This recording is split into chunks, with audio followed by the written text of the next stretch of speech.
Where there's a rumor going around that Lil Wayne may enter the Pusha T Drake beef, he might be making a diss record, which would be very good because Lil Wayne is one of the greatest rappers of all time. I know some of you might disagree on that, but he definitely is. And if he were to actually address this Pusha beef head on at this moment, he's done it in the past on Mr. Me Too Remix when he remixed it on one of his mixtapes.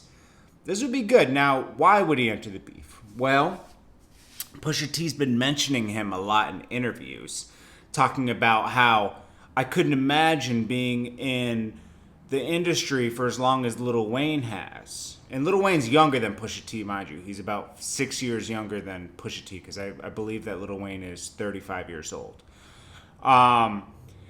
So he's younger than Pusha T, been in the game longer than Pusha T. But he says, hey, if I were to sell that many millions of records and still had to do hostings, I would be embarrassed. If I got to still do that hosting in Jersey at such and such club for $15,000, he's saying he should be beyond that. He shouldn't be doing club hostings anymore. And he does have a point there. And he said, if somebody owed me $50 million, there's no way we're going to be friends again. There's no way anything, family or not, it's over. And he has a point there too.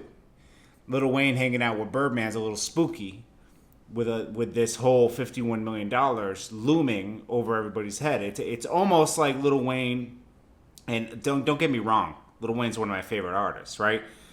But it's almost like he's in, when, and this is a weird comparison, but when a girl is being like abused by her man, her husband or whatever, there's that mentality where they just can't escape. They keep going back. They keep hoping things will be better. It's almost like Lil Wayne's in that mentality.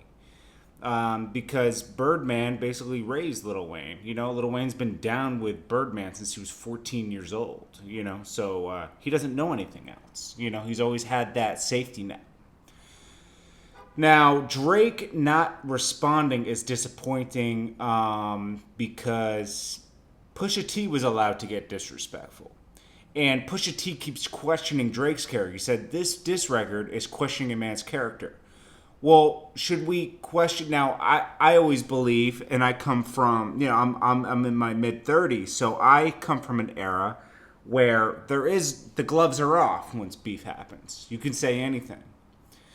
But Jay Prince knows what happens and what comes with that. He lived during the Pac and Biggie time. So, and he was involved in that, meaning like he knew both parties, and he tried to warn Biggie, and he saw the outcome of that. So he doesn't want that to happen to Drake, who he considers his son.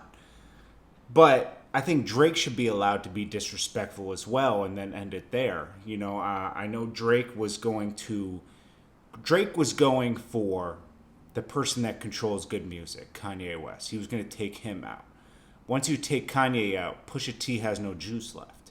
He does, but he doesn't. You know what I'm saying? Like the good music camp is very disrespectful. Just look at Pusha T's cover art. It's basically where someone died. Whitney Houston died in that bathroom. That's disrespect. You didn't sell any more copies because that was the cover art. That cover art would have been more fitting for Kanye West's cover, because there's something mentally wrong with him. That would have been more expected on a Kanye West cover. But no, he gets the mountains of Wyoming. But Pusha T gets the disrespectful Whitney Houston cover. That doesn't fit Pusha T's image at all. You could say, oh, she was on drugs. Still, it doesn't fit Pusha T's image. If you go into a Motel 6 and took a picture of that bathroom, that might fit Pusha T's image. The Travel Lodge, Anyways, guys, do you think Lil Wayne's getting into the beef? What do you think will happen if he does? And what do you think about Drake not responding? Did he automatically take a loss? I say he took a loss. It is what it is. It's facts. Anyways, guys, appreciate you guys, and I'll check you guys in the next one. This is Jordan Tower with JT News. Hit that bell, hit that subscribe button, and if you're on ads in the channel, it's jordantowermedia@gmail.com.